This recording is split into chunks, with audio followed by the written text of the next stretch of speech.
자, 여러분, 이어서 봅니다. 우리 431페이지 물납과 분할납부 재산세요. 먼저 양가로 1번 금전납부 원칙의 예외로서 물납이 허용되고 있죠. 재산세, 지방세에서는 재산세만. 그럴 때 물납의 요건을 한번 봅니다. 지자체장은 재산세 여기 밑줄입니다. 납부세액이 1천만 원 초과하는 경우에 밑줄이고요. 그 다음에 동그라미 1번 이렇게 번호 달아놓습니다. 밑줄 그어놓고 납부세액 1천만 원 초과하는 경우에 밑줄이고 동그라미 1번. 납세무자 신청을 받아요. 밑줄이고 동그라미 2번입니다. 그러니까 재산세는 납부할 세액이 딱 1천만 원이면 물납할 수 없어요. 1천만 원 초과해야지. 그 다음에 납세무자 신청을 해야지 과세권자가 알아서 인정해 주는 거 아니에요. 그 다음에 어떤 곳으로 물납할 수 있느냐.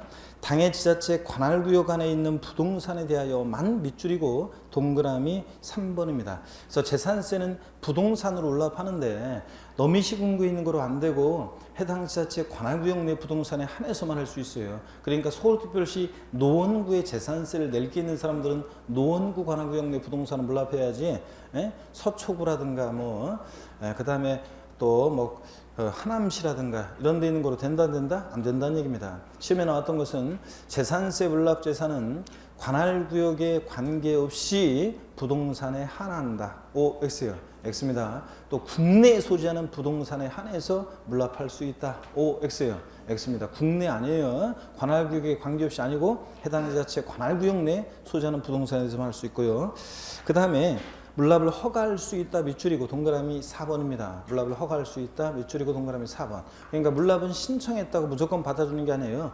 관리처분상 부적당하다고 인정하면 물납 불허가 됩니다. 그래서 나중에 이제 기본서 나오면 자세하게 물납과 분할납부 요건을 보게 될 건데, 그럴 때 여러분 보시면 일단 납세무자가 물납을 신청했는데요. 그 세무공무원이 그 물납하겠다고 한 사람의 부동산 그걸 등기부등본을 띄워봤어요. 그랬더니 1번 저당권 설정돼 있고 2번 저당권 설정돼 있고 3번 가압류돼 있습니다. 등기부등본에 골치 아프겠죠. 그런 거 물납 받으면 물납 불허가 합니다. 그래서 물납은 불허가 하고요. 28회 시험에 나온 게 이제 이건데 나중에 기본서 나오면 나오는 내용인데, 물납을 불허가 했다고 해서 그대로 끝나는 게 아니라 과세 권한을 구역 내에 물납이 가능한 다른 부동산으로 물납을 변경해서 신청할 수 있고요. 또 변경해서 또 허가해서 또 할 수도 있습니다. 그래서 할 수 있는데, 근데 이제 28회 시험 때는 물납을 불허가 받았을 때 변경해서 다른 부동산은 물납 신청할 수 없고, 또 그다음에 그 현금으로만 금전으로만 물납할 수 있다 이런 식으로 질문이 나왔는데 당연히 틀렸죠 여러분들?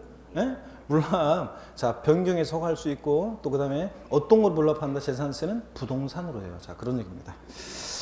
그래서 네 가지 요건 꼭 알아둡니다. 납부할세 1천만 원 초과할 때 납세무자 신청을 받아 해당 지자체 관할구역 내 소지하는 부동산에 대해서만 허가받아 할 수 있다. 이거 꼭 기억하고, 그 다음에 분할납부입니다. 세금은 일시불 납부가 원칙인데 예외적으로 나눠낼 수도 있어요. 지자체장은 재산세의 밑줄입니다. 납부세액이 500만 원 초과하는 경우에 밑줄이고 동그라미 1번입니다. 자, 재산세 물납은 1천만 원 초과인데 분할납부는 얼마요? 500만 원 초과할 때 할 수 있습니다. 근데 그래봤자 그림의 떡이에요, 서민들한테는. 자, 납부할 세액이 재산세 500만 원 초과? 서민들한테는 그림의 떡인데요. 여러분, 여기 계신 여러분들을 내가 또 무시했나? 그러면 물어보겠습니다. 우리 집 재산세, 무슨 소리냐. 우리 집 재산세 500만 원 넘게 내고 계신 분이 계시면요. 손 들면 개인 프라이버시 침해니까 저한테 윙크 살짝 보내주면 됩니다. 자, 다시 저를 보면서 여러분. 자, 우리 집은 재산세를 500만 원 넘게 내고 있다 계신 분 윙크요. 없잖아요. 이게 그림의 떡이죠. 그러니까. 자, 500만 원 넘게 내고 계신 분들이 간혹 있으세요? 있으신데. 제가 꼭 이때 이제 실화를 얘기해 드리는데, 실제 있었던 일입니다. 서울 강동에서 예전에 강의할 때 있잖아요. 제가 이제 수강생들, 백기냥 수강생들 그 강의실에 그냥 들어서 앉아 있었는데, 이렇게 바로 앞에까지 교탁 바로 앞에까지 쫙 해가지고 이렇게 그 뒤에까지 앉아 있었는데, 제가 우리 집은 재산세 500만 원 넘게 내고 윙크 그랬더니 딱 보고서 없는 것 같아서 없죠. 그리고 딱 진도 나가려고 했더니 요 바로 앞에 앉아 계신 교탁 바로 앞에 앉아 계신 어떤 사장님이요. 60대 중반의 어떤 사장님이었는데 헛기침 하더라고요. 왜 그러나 그래도 봤더니 하면서 저한테 윙크 보낸 사장님이 있긴 있었어요. 제가 그 사장님이 점심 먹자고 저한테도 여러 번 얘기하고 그래서 점심도 한 2번 먹었는데, 우리가 이제 항상 보면은 우리가 연식이 좀 되신 그 분들은 이게 보면은 꼭 이렇게 살아오신 당신의 얘기를 꼭 누구한테 얘기하고 싶어 하죠. 그래가지고 당신이 살아오신 얘기를 막 하시는데 제가 다른 건 다 괜찮겠는데 막 정치적인 얘기까지 막 하시면서 막 아주 막 그냥 그렇게 하시니까 제가 굉장히 밥 먹을 때 좀 부담스러워가지고 그 다음부터는 잘 안 먹었던 것 같은데 일단 그 사장님한테 들었던 얘기 중에 인상적인 게 뭐냐면 그분이 아무것도 없이 무일푼이로 시작했는데 집 한 채 만들기까지 고생했대요. 그리고 한 채에서 두 채 만들 때 시간이 좀 걸렸대요. 그래서 시간이 좀 오래 걸리고 고생했고 그런데 두 채에서 집이 세 채 될 때는 있잖아요. 시간이 얼마 안 걸리더래요. 세 채부터는 그냥 지절로 그 사장님 그 표현대로 사투리로 저절로 그냥 지절로 그냥 세 채가 네 채 되더니 네 채가 다섯 채 되고 조금씩 뭐 사고 팔고 하다 보니까 막 네 채가 다섯 채 되고 막 이러면서 뭐 상가 또 건물도 갖고 계시고 지방에 땅도 많이 갖고 계시고 막 그러신 사장님이었어요. 그래가지고 그런 얘기를 해주셨는데 그게 인상적이더라고요. 한 채 만들고 한 채 두 채 되기가 어렵지 두 채부터는 쉽다 그런 얘기 하더라고요. 그 부동산 이제 사고 팔고 막 하니까. 자 그런 얘기를 했습니다. 자 다시 저를 봅니다. 재산세 분할 납부 그 납부할세 얼마요? 500만 원 초과하는 경우에 분할 납부입니다. 밑줄이고 동그라미 1번 또 납부할세기 일부를 밑줄이고 동그라미 2번입니다. 전부 아니고 일부를 또 밑줄이요. 납부기한이 지난 날로부터 45일로 돼 있는데 여기 이제 2개월로 바뀔 예정이라고 돼 있는데 바뀌었어요. 그래서 자 납부기한이 지난 날로부터 2개월 이내에 분할 납부하게 할 수 있다. 밑줄이고 동그라미 3번입니다. 그래서 재산세 분납기한은 납부기한 지나서 언제까지요? 2개월 내 분할 납부입니다. 이제 상식처럼 알고 있어야 돼. 이것도 시험에 나옵니다. 내년에. 자 그럼 보세요 여러분들. 재산세 납기가 예를 들어서 7월 16일부터 7월 31일까지다. 자 납기가 건축물이어가지고 그러면 납부기한 지나가지고 자 이제 45일이었다가 45일로 하니까 헷갈린단 말이지 일반 국민들이 그잖아요. 무슨 말로 딱딱 끝나야 되는데 중간에 막 되니까 헷갈린단 말이에요. 45일 따지기도 그렇고 그래서 이걸 갖다가 2개월로 바꿨습니다. 자 그래서 딱딱 떨어지도록 그래서 납부기한 지나서 2개월이니까 언제입니까? 네? 9월 30일까지 분할 납부할 수 있다는 얘기입니다. 그래서 분납 기한도 언제까지 할 수 있는지 꼭 알고 계셔야 됩니다. 이것도 만약에 토지분 재산세여가지고 납기가 9월 16일부터 9월 30일까지다 그러면 자 납부기한 지나서 2개월이니까 역시 언제입니까 여러분들? 11월 30일까지 분할 납부할 수 있다는 얘기입니다. 그래서 납부기한 지나서 2개월 내에 분할 납부할 수 있다. 이렇게 이것도 딱 알아두시고요. 자 그러면 이렇게 해서 물납과 분할 납부 요건을 봤습니다. 432페이지 얼마를 어떻게 분할 납부할 수 있느냐 432페이지 표에 보니까 분할 납부 처리 기준이 나와 있는데 요건 나중에 우리가 배우도록 하겠습니다. 얼마를 어떻게 분할 납부하느냐 나중에 배우고요. 그 다음에 신탁재산에 대한 특례 이것도 나중에 좀 배우고요. 8번에 소유권 변동 신고 있죠. 이게 어떤 건지 한번 보겠습니다. 재산세, 소유권 변동 등의 사유가 발생한 경우에 자, 해당하는 자는 과세 기준일로부터 10일 이내에 밑줄입니다. 과세 기준일로부터 사유 발생일로부터 아니고 과세 기준일로부터 10일 이내에 그 소재리 관할지자청에게 그 사실을 알 수 있는 증거자료를 갖추어 신고해야 한다 되어 있습니다. 이게 어떤 얘기인지 소개해 드릴게요, 여러분들. 우리 재산세 납세무자를 배웠었는데 갑이라는 사람과 을이라는 사람이 부동산 거래를 한다, 매매한다 그럴 때 이거 배웠어요. 누가 재산세 납세무자가 될 거냐 할 때 만약에 계약금, 중도금, 잔금이 2018년 만약에 5월 31일 날 잔금을 치렀고요. 소유권 이전 등기는 을 명의로 이전 등기는 6월 20일 날 등기가 됐어요. 재산세 당연도 누가 납세무자가 되느냐 판단할 때 항상 재산세를 언제 기준으로 판단해요? 과세 기준 6월 1일 기준으로 판단합니다. 자 보세요. 6월 1일 날 봤을 때는 여전히 공부상으로는 매도인 갑소유로 되어 있습니다. 지금 6월 20일 날 등기가 됐으니까 6월 1일 날 근데 봤더니 자 5월 31일 날 잔금을 치렀으니까 이 재산을 6월 1일 현재 사실상 소유하고 있는 자는 매수인 을이죠. 아직 등기 안 됐지만 사실상 소유하는 자. 자 잔금 치르면서 등기 전에 필요한 서류 다 넘겨받았잖아요. 열쇠 받고 사실상 이 재산을 소유하는 자는 매수인 을이고요. 이럴 때 당해연도 납세무자는 누가 되느냐? 재산세는 원칙적으로 과세 기준일 6월 1일 현재 재산을 사실상 소유하는 자입니다. 그죠? 이게 원칙 사실상 소유자라고 했잖아요. 아까도 복습했는데. 근데 여기서 전제로 깔고 있는 것은 사실은 이런 거예요. 자, 여기 보세요. 권리 변동이 있는데 과세 기준일까지 등기가 이행이 안 됐을 때는요, 이 공부상 소유자가 계약서 첨부해서 시장군수한테 계약서 첨부해서 과세 기준일로부터, 자, 사유 발생일이 아니라 항상 재산세는 언제부터, 그럼 언제부터냐면 과세일로부터요. 과세 기준일로부터 자 10일 이내, 그러니까 6월 10일까지요. 이런 권리변동 사실을 신고해 주게 돼 있어요. 계약서 첨부해서. 그러면 과세권자 세무공무원이 보니까 등기는 아직 안 됐지만 5월 31일 날 잔금을 치렀으니까 6월 1일 현재 재산을 사실상 소유하고 있는 자는 매수인 을이네. 그죠? 알게 됐죠? 그래서 매수인 을이 사실상 소유자가 납세무자가 되는 거예요. 원칙. 근데 이런 권리변동이 있는데 있는데 과세기일까지 등기가 이행이 안 되는데 이런 권리변동 사실을 신고를 안 해요. 그럼 과세권자가 언제 잔금 치료 이런 걸 모르잖아요. 그래서 그럴 때는, 그래서 우리가 앞에서 배운 게 이거예요. 권리변동이 있는데 권리변동이 있는데 권리변동 사실을 신고 안 해서 과세권자가 사실상 소유자가 누군지 알 수 없을 땐 예외적으로 누가 납세무자가 된다고 배웠어요? 공부상 소유자가 납세무자가 된다고 지난주에 배웠잖아요. 자, 이 얘기입니다. 그래서 권리변동 등이 있거나 이런 경우에 등기행위 안 되거나 그랬을 때는 이 권리변동 사실에 대해서 과세 기준으로부터 10일 이내에 자, 신고해 주게 되어 있습니다. 자, 그래서 이런 신고를 얘기합니다. 나중에 이제 이런 이 신고에 대해서 자세히 좀 더 배웁니다. 이런 신고를 안 했다고 해서 가산세 제재를 받지는 않습니다. 나중에 이제 자세한 얘기는 그때 배웁니다. 자, 오늘 하여튼 소유권 변동 등의 사실이 있거나 그럴 때 이 권리변동 사실을 신고해 주게 되어 있습니다. 과세 기준으로 며칠 이내? 10일 이내. 그런 얘기라는 거. 그 다음에 9번에 가상금과 중과상금인데 이건 조세 총론에서 다 했어요. 자, 재산세처럼 보통 징수하는 세금이요. 자, 세무공무원이 세금 계산해서 납세무자에게 납세 고지서를 발부해서 징수하는데 그 고지서에 기재된 납부 기한 내에 세금을 미납부했다. 어떤 제재를 받는다? 가산금이 적용됩니다. 그 얘기입니다. 그래서 재산세 납부 기한까지 완납하지 않을 때 납부 기한이 경과한 날부터 체납된 재산세에 대해서 몇 프로 가산금 묻습니까? 하루만 지나도 3%, 100분의 3 가산금 징수하고요. 밑줄.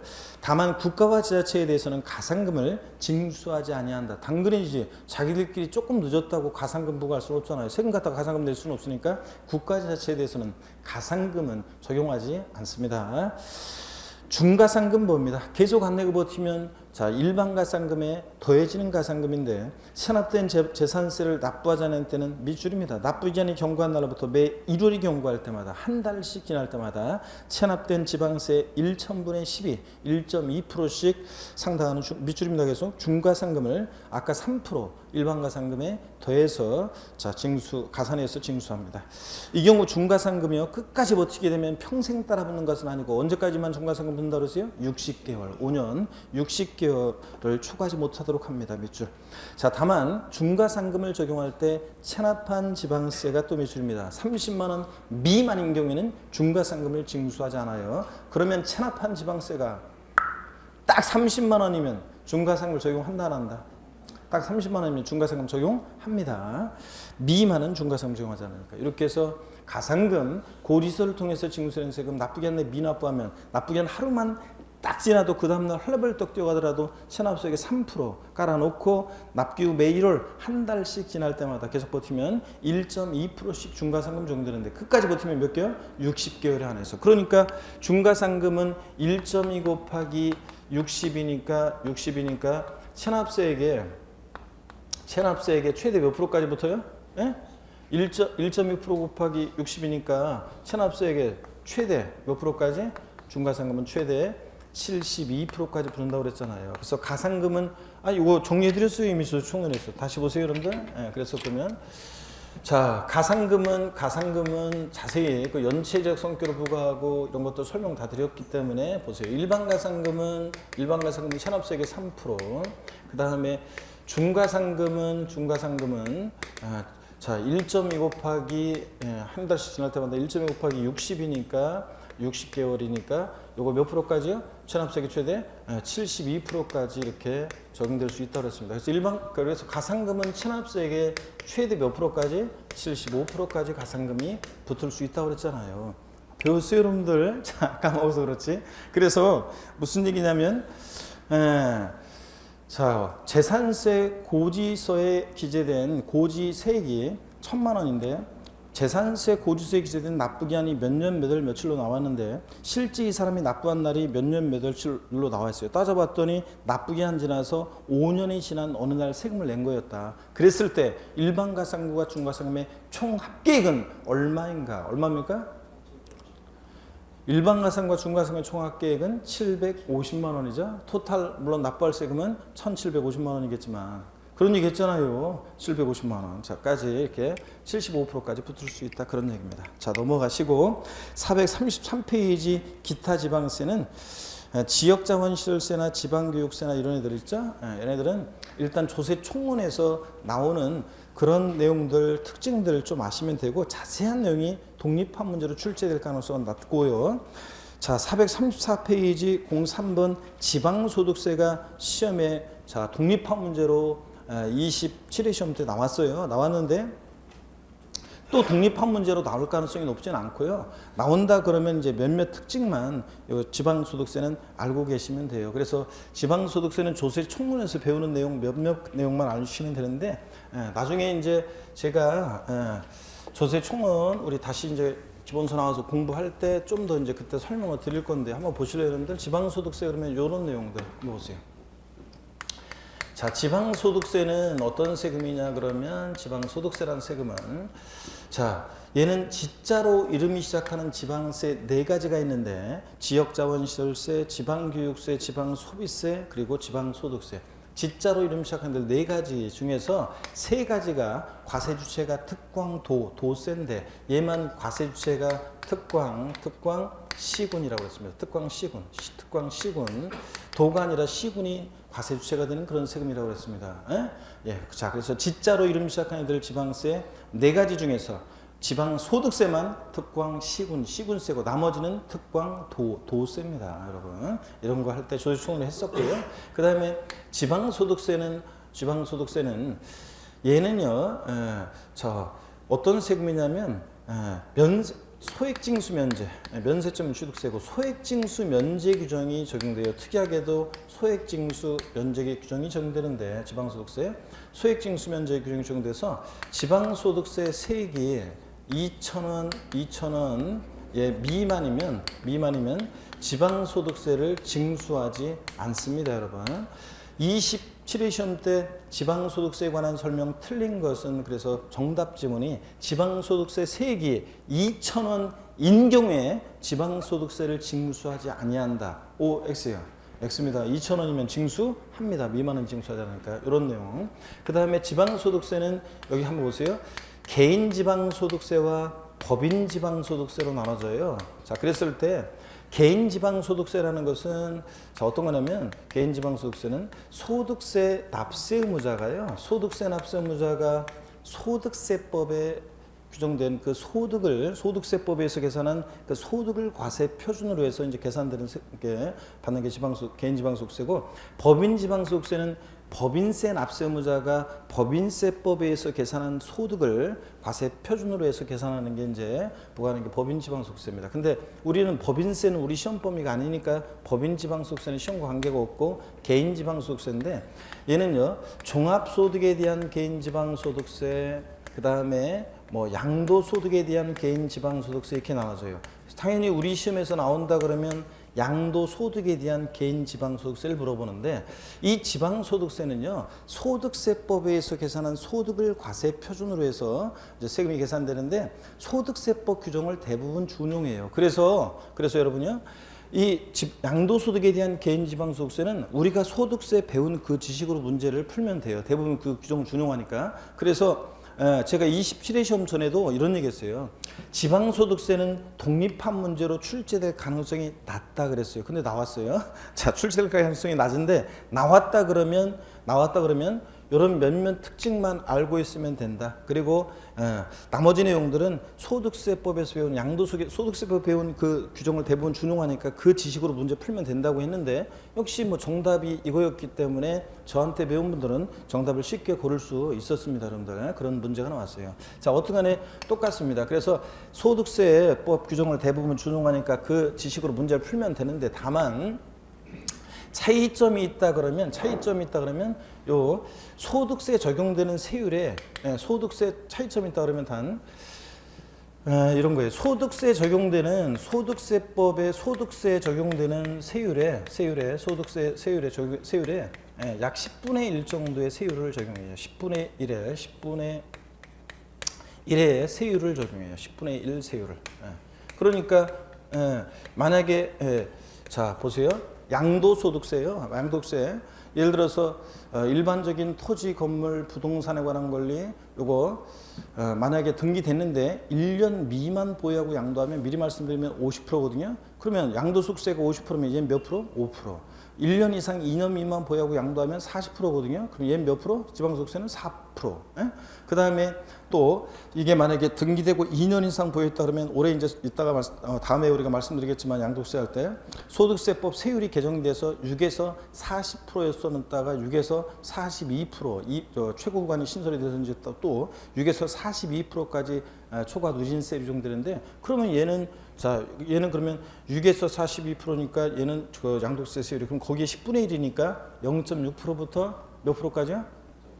4.2%까지 세율이 적용된다 그런 얘기입니다. 그래서 그것만 소득세 세율 적용된 세율의 10분의 1 세율 적용된다 뭐 이런 것들이 좀 다른 점이고 나머지 웬만한 규정은 다 소득세 배운 지식으로 문제 풀면 되고요. 그래서 다른 점은 뭐 이런 거예요. 얘는 지방세니까 지자로 이름 시작하는 애들 지방세 중에서 얘는 과세주체가 특광 시군입니다. 지방소득세만 특광 시군이고 나머지 지자로 이름 시작하는 지방세는 특광도 도세고 소액징수 면제 규정이 적용돼서 세액이 2,000원 미만이면 징수하지 않고요. 이런 것들 자 이런 정도 하고 이렇게 이런 내용들 몇몇 특징만 이제 알고 계시면 돼요. 지방소득세는 자 그러면 된다. 지금은 넘어갑니다. 그냥 뭐 볼 필요도 없이 넘어가세요. 자 기타 지방세 넘어가고 지역자원시설세나 뭐 지방교육세가 독립화문제로 나올 가능성은 굉장히 낮기 때문에 나중에 조세총론에서 배운 그 특징으로 문제를 푸시면 돼요. 지금은 넘어갑니다. 자 이렇게 해서 제1편 조세총론 다 받고 제2편 지방세 다 받고 제3편 이제 국세입니다. 그래서 국세 종합부동산세와 양도소득세를 중심으로 공부하는데 438페이지 종합부동산세입니다, 여러분. 자, 그러면 종부세 관해서 잠깐 말씀을 좀 드려보겠습니다. 여기 보시면 자, 여러분 이쪽 와서 한번 봅니다. 종합부동산세는 어떤 세금이냐? 자, 종합부동산세. 고개를 한번 드시고요. 또 어깨 한번 돌리시고, 아이고 뒤로 좀 돌리시고. 자, 스트레칭을 하시면서, 자 보시면. 이 종합부동산세는 어떤 세금이냐? 종합부동산세. 예, 종합부동산세는 한 문제가 출제가 되죠. 한 문제가 출제되고 부동산 보유 시 부과되는 대표적인 국세인데 문제는 한 문제가 출제되는데 28회 시험에서는 지난 28회 시험에서는 종합부동산세 문제가 있잖아요. 오지선다 중에서 종합 문제로 이렇게 출제가 되는데 오지선다 중에서 지문 3개는 수업 시간에 배운 가장 기본적인 내용들이 출제가 됐고요.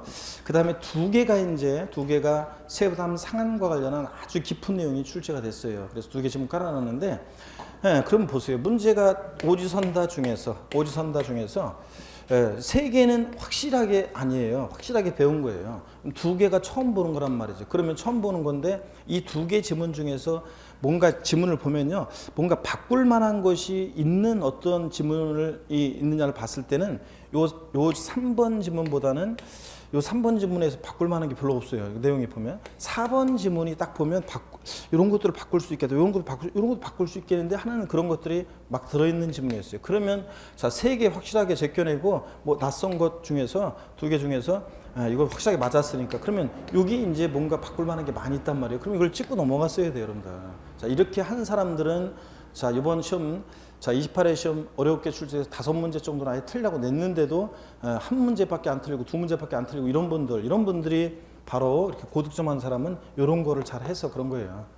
또 등록면허세에서 2문제 중에 한 문제는 쉬우는데 한 문제가 좀 깊은 내용이 나오는데 오지선다 중에서 4개는 확실하게 아주 기본적인 거 확실하게 수업 시간에 배운 거예요. 제가 강조한 거. 그러면 하나가 낯선 거예요. 그럼 이거 제껴놓으면 이걸 찍었어야죠, 여러분들. 이런 식으로 해서 이제 고득점 이런 거를 이런 식으로 해서 잘 찍어내면 그러면 이제 완전히 이제 고득점이고 그렇지 않으면 이제 제가 약속한 제 강의를 듣고 하면 아무리 시험 문제가 어렵게 나와도 기본적으로 11개, 12개는 맞춘다 이렇게 했을 때 요거 맞추신 거고요. 자, 그러니까 이런 것들을 못 골라내면, 자, 그런 걸 골라낸 사람들은 이제 완전 고득점 하신 거고요. 자, 그런 것입니다. 종부세 같은 아주 깊은 내용이 나왔는데 이번 지문에, 근데 그렇다고 해서 그 내용들은요 29회 시험 강의할 때 제가 강의하지 않습니다.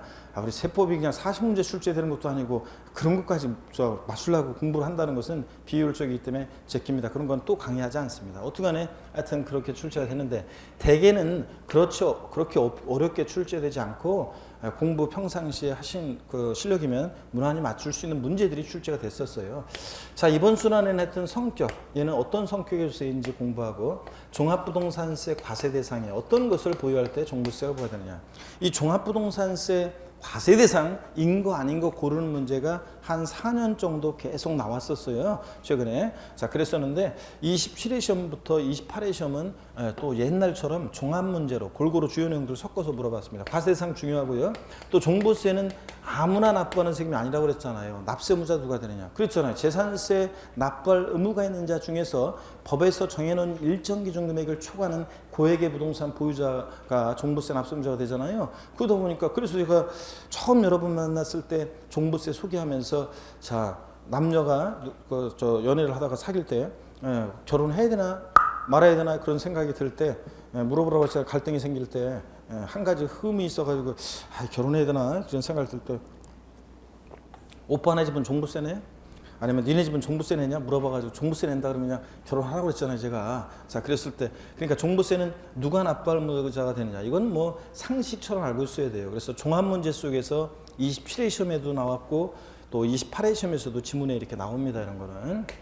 그 다음에 세금 계산 어떻게 할 것이냐, 과세 표준 어떻게 결정되고 몇 프로 세율이 적용되느냐. 자, 요거는 다른 세금도 다 중요하다고 그랬잖아요. 그래서 세금 계산 어떻게 할 것이냐는 뭐 다 다른 세금도 다 중요한 거고요. 그 다음에 세금 계산했으면 내야죠. 납세지를 어디로 하고, 국세니까 당연히 원칙적으로 주소지를 따라가겠죠.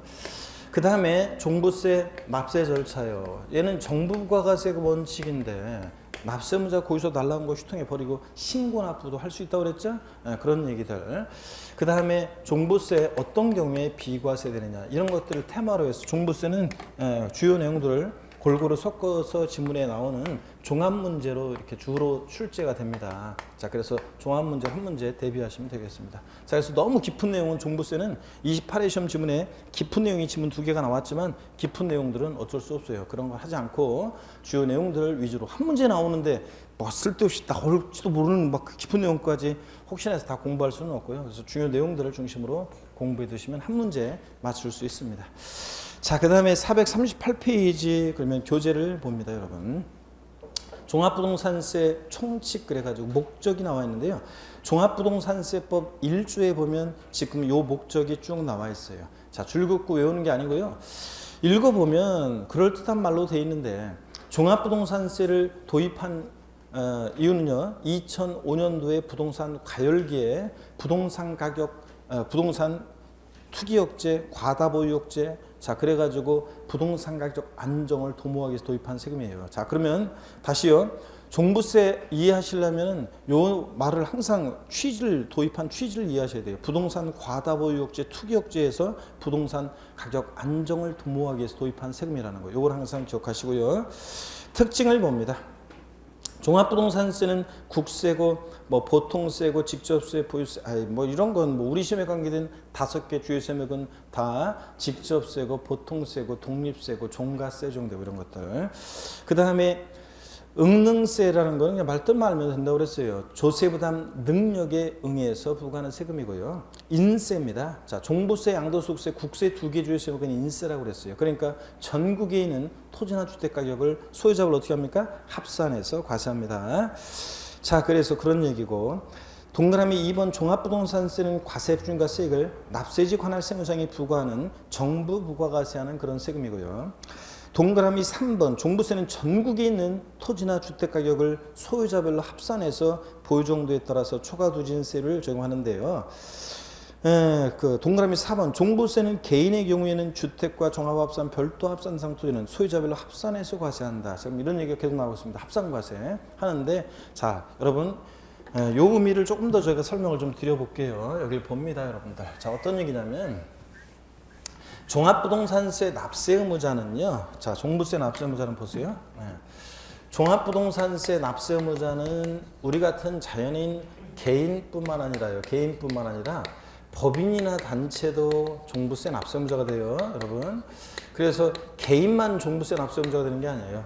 회사, 법인 같은 것도 법에서 정해진 일정 기준 금액을 초과해서 재산을 보유하면 법인에게도 뭐가 부과되느냐? 종부세가 부과돼요. 법인이나 단체에게도. 그럴 때 개인이 종부세 납세 의무자일 때 처음에 종부세 도입했을 때는 세대별 합산과세 했었어요. 1세대원이 갖고 있는 주택이나 토지 가격을 전부 다 합산해서 세대별 합산과세 했었는데, 이게 이제 위헌결정 나서 위헌결정 났고, 지금은 종부세는 개인별 과세합니다. 개인별 합산해요. 그래서 개인별 합산하니까 여러분 보세요. 종부세는 개인별 합산이니까, 개인별 합산하니까 부부의 경우에도 따로따로요. 부부의 경우에도 따로따로 개인별로 합산합니다. 그럼 이 의미가 어떤 건지를 예를 한번 들어볼게요, 여러분들. 자, 예를 한번 들어보겠습니다. 요걸 좀 지워야 되는데, 요건 1월 달에 이렇게 오늘 한번 가볍게 보시고요. 1월 달에 또 적어드리고, 3월 달에도 또 적어드려요. 자, 그래서 이거 추가해가지고, 그러니까 요건 그때 보시고요. 핵심 요약 정리에는 요 지방소득세는 아직 입문 과정에서는 해드리지 않고, 이거 없어요. 이건 없는데, 그냥 한번 보시고 넘어갑니다. 그래서 다음에, 자, 1월 달에, 자, 배울 때 또 정리해 드릴게요. 일단 여기 봅니다. 종부세 어떤 1세대원이 있는데요. 갑이라는 거주자가 있습니다. 그리고 이 배우자을이 있고요. 갑의 배우자가 있고요. 이들과 동일한 주소곳에서 생계를 같이 하는 가족이 있습니다. 우리가 얘네들을 뭐라고 하냐면요, 1세대원이라고 해요. 1세대. 자, 그럴 때 우리가 흔히 1세대원인지는 어떻게 판정하냐면, 실무적으로는 동일한 주민등록표상에 있으면 1세대원으로 봐요. 자, 그래서 얘네들 세대원들의 재산 부여 현황을 보니까요, 주택으로 예를 들겠습니다. 주택인데 공시 가격으로 갑은 6억짜리 주택을 갖고 있고요. 갑 소유로. 소유의 주택이, 을명의 주택이 두 채가 있는데, 하나는 3억 원이고 하나는 2억짜리 주택을 두 채를 을명의로 갖고 있고요. 또 병이라는 사람 명의로 주택이 하나가 있는데 공시 가격으로 예를 들어서 4억 원짜리 주택을 갖고 있습니다. 그러면 1세대원이 갖고 있는 그 주택을요, 예전에는 세대별 합산과세 했을 때는 전부 다 이제 합쳤어요. 자, 그랬을 때 주택분 종부세는 미리 말씀드리면, 현재 주택분은 공시 가격이 6억 원을 기준으로 해요. 그래서 6억 원, 자, 집 한 채 가격이 6억을 초과했던, 여러 채 합친 가격이 6억을 초과했던 6억 원까지는 납세 의무가 없고요.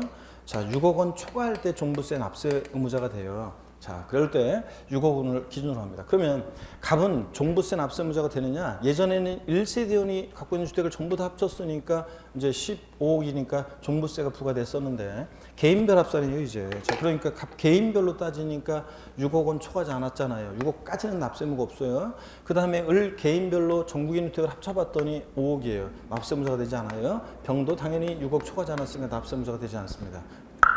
눈 감고 있네, 또 지그시, 또 그 사이에 눈 뜨고. 자, 여기 어깨를 딱 펴고, 외투도 벗어. 네. 지금 보고 따뜻하고 그냥 그런, 저 안에는 지금 춥지도 않은데, 외투를 똑같이 입고 있으면, 외투도 벗고, 외투 딱 벗고, 그렇지. 좋구만, 뭘, 노란색 쫙 눈에 확 띄고, 그래서 벗어. 외투를 딱 벗고, 그렇지. 그래서 자, 봅니다. 제가 졸음에 저항하라고 그랬잖아요, 항상. 졸리면은, 조금만 잠깐 그냥 이런 생각하지 말고, 안 돼, 난 하면서 허벅지를 꼬집을 하니까. 자, 여기 봅니다. 그래서, 예전에는 세대별 합산했을 때는 종부세가 부과됐던 이 집이 개인별 합산으로 함으로 종부세가 과세되지 않잖아요. 그죠, 여러분들? 그러니까 여기서 얻을 수 있는 힌트는, 종부세를 절세하기 위해서는 현행 세법 체계 하에서는 세대원 간의 소유를 어떻게 하는 게 좋다? 분산하는 것이 좋습니다. 한 사람 명의로 몰빵해서 다 갖고 있어 보세요. 그러면 종부세가 부과됐잖아요. 그래서 소유를 분산하는 것이 좋습니다. 그래서 제가 한번 말씀드렸던 것 같은데, 어떤 주부 수강생이 저한테 와서 한 얘기가 실제 있었던 일이에요. 저 신랑 명의로요. 교수님 집이 두 채가 있거든요. 근데 요번에 또 집 한 채를 사는데요. 그것도 저희 신랑이 자기 명의로 지금 요번에 한대요. 그래서 교수님 제가 이거 세금 절세 안 좋잖아요. 그래서 제가 신랑한테 분명히 얘기를 했는데요. 요번에는 내 명의로 하는 게 좋다고. 근데 신랑이 말을 안 들었고 자기 명의로 한대요. 교수님이 가서 좀 저희 신랑한테 얘기 좀 해주세요. 그런 수강생이 있었어요. 근데 남의 집 일에 내가 왜 끼워? 하여튼 그걸 알아서 하고, 그거 알아서 하고 난 모르겠다고 했는데, 어떻게간에 하여튼 그 이유가 있겠죠, 신랑이. 예. 근데 어떻게간에 절세는 안 좋습니다. 한 사람 명의로 갖고 있는 게. 근데도 굳이 그렇게 절세 안 좋다고 하는데도, 세금 안 좋다고 하는데도 그렇게 굳이 자기 명의로 하려고 하는 신랑, 무슨 이유인지는 알 수 없지만 하여튼, 여기 봅니다. 그래서 종부세는 부부의 경우에도 어떻게 한다고요? 개인별 합산입니다. 따로따로. 자, 그 다음에 법인이나 단체는요, 법인별 합산이에요. 자, 요건 여러분들이 이따가 이제 저 좀 쉬는 시간에 적어 놓으세요. 그 옆에다가요, 이따가. 법인별 합산하는데, 법인은 법인별 합산이에요. 한번 보세요.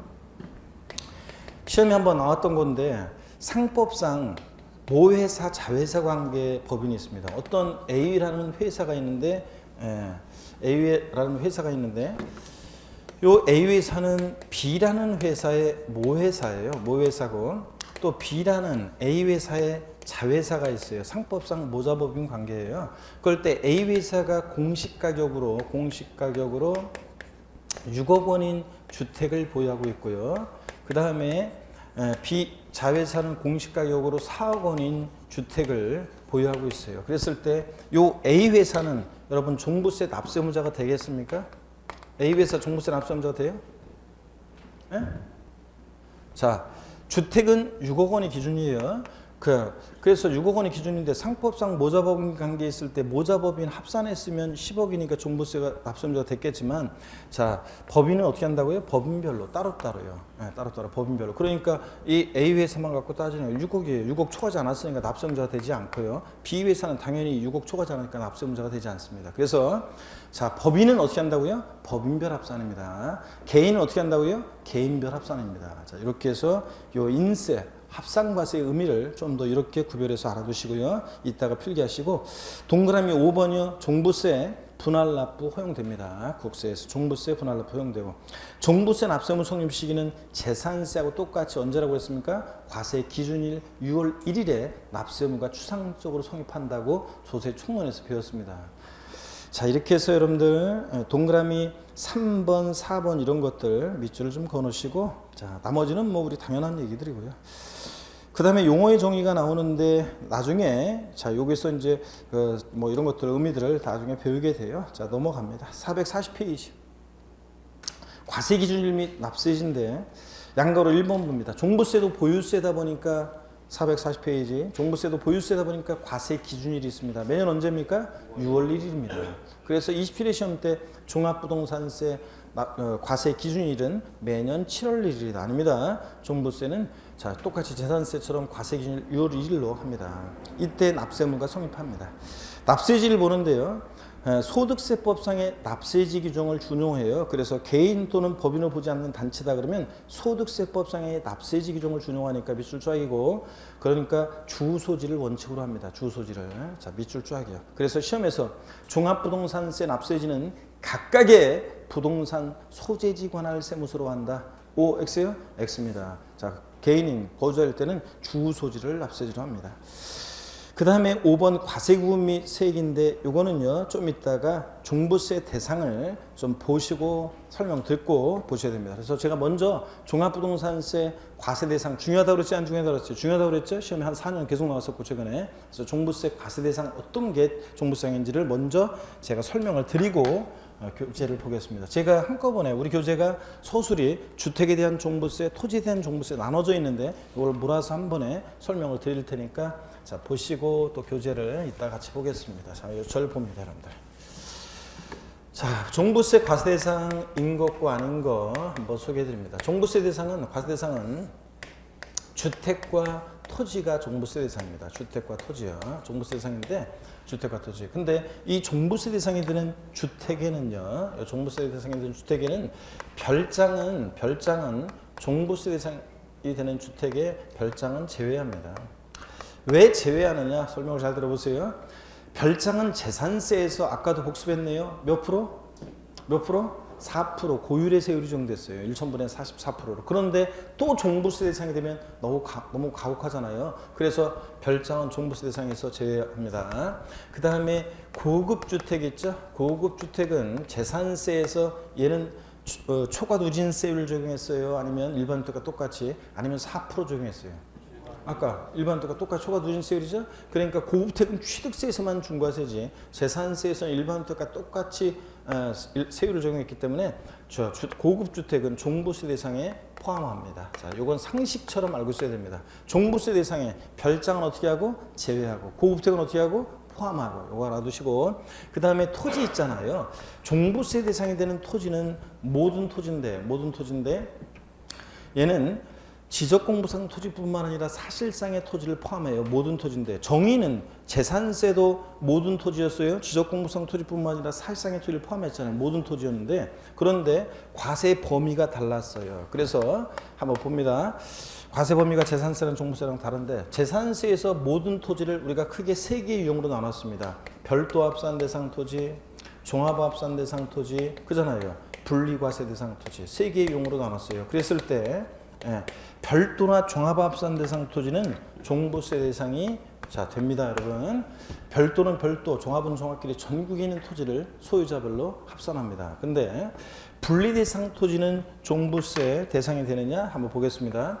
분리대상 토지는 저일분리와 고일분리로 나눴습니다. 저일분리대상 토지 그러면 농지, 목장, 용지, 예외적인 임야가 있었습니다. 여러분 여기 보세요. 종부세를 도입한 취지는 부동산 과다보유억제, 투기억제하게 도입했습니다. 그래서 여러분들 근데 농지 과다보유를 억제하고 농사는 요만큼만, 농지 요만큼만 그럼 되겠어요?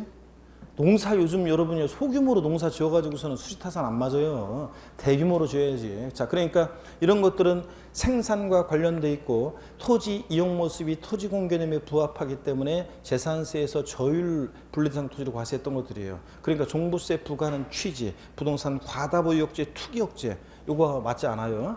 그 다음에 공장 용지 같은 거 보세요. 이런 것들은 또 역시 공장 보세요. 어느 대기업에서 어떤 지방자치단체에 몇 조 원 투자해가지고 대규모로 공장을 짓겠다고 하는데 공장은 요만큼만 지세요. 그래요 여러분들? 아닌지 이런 것들. 그래서 공장 같은 것도 저율과세할 필요성 때문에 재산세에서 생산과 관련되어 있고 토지용 모습이 토지 공개념에 부합하고 그래서 저율과세하기 때문에 얘네들은 종부세 부과하는 취지가 맞지 않아서 종부세 대상에서 제외합니다. 고율분리 대상 토지 그러면 고급 오락장용 토지하고 그 다음에 골프장용 토지가 있었습니다. 이런 것들은 재산세에서 몇 프로 세율이 적용됐었어요? 4%. 사치성 재산 토지라고 그래가지고 얘네들은 높은 고율의 세율을 정했잖아요. 근데 이미 재산세에서 별장하고 똑같은 취지예요.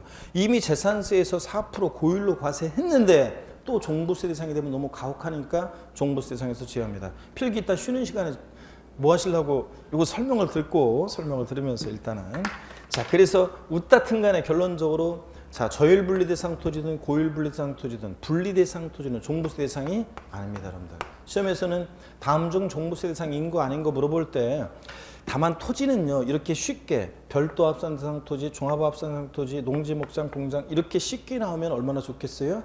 근데 나중에 이제 시험 문제는 보면은 재산세에서 토지 유형 구분하는 거 예외가 있었잖아요. 원칙과 예외가 그런 것들을 다 알아가지고 토지가 종부세 대상에서 있냐 아니냐 나오면 토지는 그 토지 유형을 우리가 재산세에서 배운 것으로 구분을 해가지고 토지용을 구분해 봤더니 별도나 종합합산 대상 토지에 해당하면 종부세 대상이 되고 토지용 구분해 봤더니 분리대상 토지에 해당하면 종부세상이 아니고 이렇게 이제 하게 됩니다. 일단은 요거부터 먼저 딱 알아둡니다. 종부세 대상은 주택과 토지인데 주택에 별장은 포함해져요? 제외하고 고급주택은 어떻게 하고? 포함하고 대상이 되고 토지는 모든 토지인데 과세 범위가 달라지는데 별도나 종합합산 대상 토지는 종부세 대상이 되는데 분리대상 토지는 저율이든 고율이든 종부세 대상이 아니다. 그 다음에 또 봅니다. 종부세 과세 대상 아닌 것을 한번 정리해 볼게요. 종부세 과세 대상 아닌 것들을 한번 정리해 드립니다. 여기를 봅니다. 먼저요. 건축물 있잖아요. 건축물은 종부세 대상이 아닙니다. 오늘 여러분들이 그러고 보니까 겨울을 맞이해 가지고 겨울에 어떤 그 요번에 합격생이 그 합격생 한 명이 제 그 카페에다가 합격 후기 하나 올린 게 있는데 지난주 월요일 날이었나? 지난주 월요일 날 제가 강남에서 이제 뭘 하나를 촬영하다가 그 핸드폰 이제 열어봤더니 봤더니 쉬는 시간에 잠깐 봤더니 어떤 수강생분이 인천에서 공부했던 어떤 수강생인데 합격 후기를 장문의 합격 후기를 썼더라고요. 근데 그 합격 후기를 읽고 나서 읽다가 제가 가슴이 뭉클했어요. 그래서 뭉클해 콧날이 시큰해가지고 촬영하려고 하는데 그렇더라고요. 저 들어가는데 진짜 왜 그러냐면 이 수강생이 40 초반에 42인가 되는 이제 남성 수강생분인데 직장을 올해 갑자기 직장을 원치 않게 자기 본인 의지와 다르게 직장을 갑자기 이제 그만두게 돼가지고 그래가지고 이제 좀 시간도 남고 그러니까 공인중개사를 이제 공부하게 됐는데 본인 스스로가 이제 위축이 되잖아요. 이제 왠지 자신감은 없어지고 위축이 되고 여러 가지. 그래서 저랑 이제 밥 한 번 먹었어야 되는데 마음만 있었지 아무래도 자기가 뭐 그렇다 처지가 그렇다 보니까 밥 한 번 먹자고 못하고 그냥 이렇게 흘러가고 제가 거기서 이제 강의 올해까지만 했고 내년에 강의하지 않거든요. 그러다 보니까 더욱더 이제 그 소식을 들으니까 더욱더 이제 마음이 뭐 그렇다 하면서 이제 쭉 이런저런 얘기를 쭉 써놨는데 그 수강생분이 글 쓴 거 중에 하나가 수업 시간에 시를 한 편씩 가끔씩 읊어주잖아요. 제가 오늘은 제대로 지난번에 짧은 거였죠. 오늘은 제대로 시 한 편 제가 읽다가 보다가 겨울과 관련한 시 하나 읊어주려고 읽다가 좀 와닿는 게 있어가지고 하나 읽어주려고 했는데 그거 그 시를 가끔씩 읽어주고 그랬던 거 수업 시간에 그걸 읽어줄 때 다른 세상에 와 있는 것처럼 마음도 위안을 받고 막 그런 어떤 그 얘기들을 쭉 썼더라고요. 그래서 그 글을 보고서 제가 그래. 꼭 이번 주에는 글 한 편씩, 시 한 편씩을 읊어줘야지. 제가 그렇게 해서 이렇게 준비한 게 하나가 있어요. 그런데 두 번째 시간에 원래 여러분들 아까 집중력 좀 떨어지려고 하길래 그때 읽어주려고 했는데 우트가다 그냥 지나갔네. 세 번째 시간에 꼭 읽어드릴게요. 이제 쉬는 시간 다 됐으니까 요거 잘 봅니다. 종부세 대상 인거 아닌 거. 종부세 대상 아닌 거 건축물은요. 이게 여러분 상가용 건축물이든 상가용이든 공장용이든 고급 오락장용이든 하여튼 자 여러분 봅니다. 어떤 건축물이든 건축물은 종부세 대상이 아닙니다. 여러분 시험에 종부세 대상 인거 아닌 거 골라라 나올 때 뭐 이런 거 공장용 건축물 한 2번 나온 것 같은데 종부세가 아닙니다. 상가 건축물 아닙니다. 고급 오락장용 건축물 어떤 건축물이든 건축물 종부세가 아니고요. 그 다음에 자 선박과 항공기도 재산세 대상이지만 이런 것들 종부세 대상 아닙니다. 그 다음에 금방 얘기 드렸어요. 별장은 종부세가 아니라는 거 설명드렸고 이미 재산세에서 고율과세했기 때문에 또 종부세 대상이 되면 가혹하니까 또 분리대상 토지는 토지 중에서 저율분리든 고율분리든 분리과세 대상 토지는 종부세상이 아닙니다. 자 그 다음에 합산 배제 대상 주택이라는 게 있어요. 합산 배제 대상 주택이라고 그래가지고 여러분 보세요. 합산 배제 대상 주택. 주택은 종부세 대상이잖아요. 전국에 있는 주택을 합산해서 과세를 하는데 그때 합산 배제 대상 주택. 자 이건 어떤 거냐면 종부세 부과는 취지가 맞지 않아서 전국에 있는 주택을 합산해서 과세할 때 합산해서 배제시켜. 그러니까 실질적으로 종부세 대상이 아닌 주택인데요. 대표적인 게 자, 임대주택이요. 일정한 요건 갖춘 임대주택은 종부세 합산해서 배제시킵니다. 여러분, 종부세를 도입한 취지는 부동산 과다보유억제 투기억제하게 도입했잖아요. 임대주택은 많이 공급되는 게 좋아요? 과다보유를 억제하는 게 좋아요? 그렇죠. 많이 공급되는 게 좋잖아요. 서민들의 주거 안정을 위해서. 그래서 지금 이번에 정부 부동산 대책의 핵심 포인트가 그거잖아요. 다주택자들이 주택을 많이 보유하면서 이렇게 이제 집값을 올려가지고 그래서 이제 실수요자들이 내 집 마련에 좀 힘들고 그다음에 부동산 주택 가격이 너무 높다 이래가지고 다주택자들이 집을 좀 팔고 그래서 공인중개사는 좌우지간 거래 활성화가 좋아요. 그러니까 부동산이 이렇게 천천히 서서히 안정적으로 올라갔다가 안정적으로 내려오거나 팍 올라갔다 팍 떨어지고 이러면 별로 좋지 않고 국가적으로 입장에서 봤을 때 그러니까 서서히 올라갔다가 서서히 내려가고 이렇게 하는 게 좋죠. 그러면서 거래 활성화되는 게 좋고요. 뭐 어떤 간에 다주택자들이 그래서 2028년 4월 1일 이전에 하여튼 다주택자들은 집을 팔아라 그런 얘기죠. 그 다음에 대신 이제 출구가 이제 임대 사업자로 등록을 하면 여러 가지 혜택을 주겠다. 그래서 이번에 최근에 임대주택과 관련한 또 보완 어떤 당근과 채집 보완 어떤 그 대책이 또 나왔잖아요. 그래서 뭐 그 취지는 하여튼 뭐 그거예요. 임대 사업자가 되면은 여러 가지 이제 종부세나 양도소득세라든가 이런 거에 여러 가지 혜택을 주고 그 다음에 또 건보료, 건강보험료도 깎아주고 뭐 그렇게 하겠다는 얘기죠. 그런 여러 가지 혜택을 주겠다. 임대 사업자로 등록을 하면. 근데 그렇지 않으면 이제 채찍을 가겠다 뭐 그런 얘기입니다. 그래서 어쨌간에 임대주택은 많이 공급되는 게 좋으니까 이런 것들은 전구인주택을 합산할 때 합산 배제시킵니다. 그러니까 종부세 대상이 아닌 주택들이 있습니다. 그래서 임대주택, 뭐 기숙사 및 사원용 주택, 저번에 후생복지를 위한 거니까 듣기만 하세요. 또 주택건설사업자 미분양주택. 주택건설사업자가 집 졌는데 미분양돼서 어쩔 수 없이 갖고 있는 거잖아요. 예? 투기 목적으로 갖고 있는 게 아니라. 그 다음에 또 등록 문화재 주택 같은 거, 또 가정 어린이집용 주택 같은 이런 것들, 종부세 부과하는 취지, 부동산 과다보유억제, 투기억제와 맞지 않는 이런 것들은 이제 합산해서 배제시키는 주택들이 있습니다. 이렇게 해서 자 결론은요. 종부세 대상인 것과 아닌 것 반드시 여러분들이 알고 계셔야 되겠습니다. 이런 것들을. 자, 이런 것들을 반드시 알고 있어야 됩니다. 그래서 우리 교재가 분리돼서 서술이 되어 있기 때문에 제가 한꺼번에 일단 요 소개를 해드렸고, 그리고 이제 요걸 그 위에다가 어디다 필기해놓고 나중에 쉬는 시간에, 그리고 440페이지 5번을 좀 보겠습니다. 자, 요거 보고 잠깐 쉴게요. 과세구분 및 세금인데, 종합부동산세는 주택에 대한 종부세와 주택의 동그라미, 토지에 대한 종부세, 토지의 동그라미요. 그리고 쭉 밑줄입니다. 세액을 합한 금액을 그 세액으로 합니다. 그러니까 종부세는 주택에 대한 종부세와 토지에 대한 종부세, 세액을 합한 금액으로 합니다. 내가 토지도 갖고 있는데 종부세 대상이 돼, 내 주택도 갖고 있는데 종부세 대상이 돼, 각각 종부세 계산해서 합한 게 종부세입니다. 근데 시험에서는 이걸 어떻게 내느냐? 종합부동산세는 주택에 대한 종합부동산세와 토지 및 건축물에 대한 종부세 세액을 합한 금액을 그 세액으로 한다. O, X요. X입니다. 제가 뭘 집어넣었어요? 건축물 슬쩍 집어넣잖아요. 이런 거예요.